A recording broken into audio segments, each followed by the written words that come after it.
A mestura de fe, tradición e un toque de festa volveu hoxe a xenda dos pontevedreses. E 11 de xullo, festivo local e día de San Bieito de Lérez.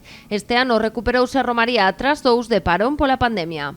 Viva o San Benito todos os anos. E a rosquilla, cando se ve con a romería, normalmente vaise con ela para casa. Dende ben cedo o recinto do Mosteiro de Lérez foi un bulir de fieis. Moitos chegan atraídos pola fama de San Bieito como o santo máis milagreiro. É o primeiro ano que veño, pero tiña moita ganas de vir. É o primeiro ano que veño e vou contenta. Está claro que é un milagreiro, foi toda a vida un milagreiro. Viñemos pedir por todo e na máis. Pouco de aceite na máis levo por un momento, acabo de chegar tamén a Intaura. Dice a canción, propiedades moitas porque eu non sei que pasa, pero cada vez hai máis devotos. Segundo a tradición, non hai nada máis efectivo por os problemas de pel que o seu aceite bendito. O que mudou coa COVID foi o sistema de recollida. Agora xa se entrega directamente en pequenas botellas.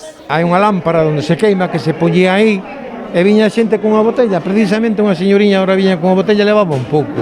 Pero ahora higienicamente nos está prohibido levar o aceite nas botellas nin dalo. Hai uns botiños que se enche cando se queiman e pagan o bote e levan o aceite. É que levades aceite ou...? Sí, miña nai leva aceite para ver se curan as verrugas. Veño todos os anos porque tiño unhas verrugas e salido máis verrugas todas vindo a San Benito. Escoitar misa ou pasar por debaixo do altar son outros dos obxectivos cos que os romeiros chegan ata o mosteiro para conseguir que o santo cumpra as súas peticións. A fe move montañas, iso está claro, non? Tiña unha promesa e acompañeina. Son un devoto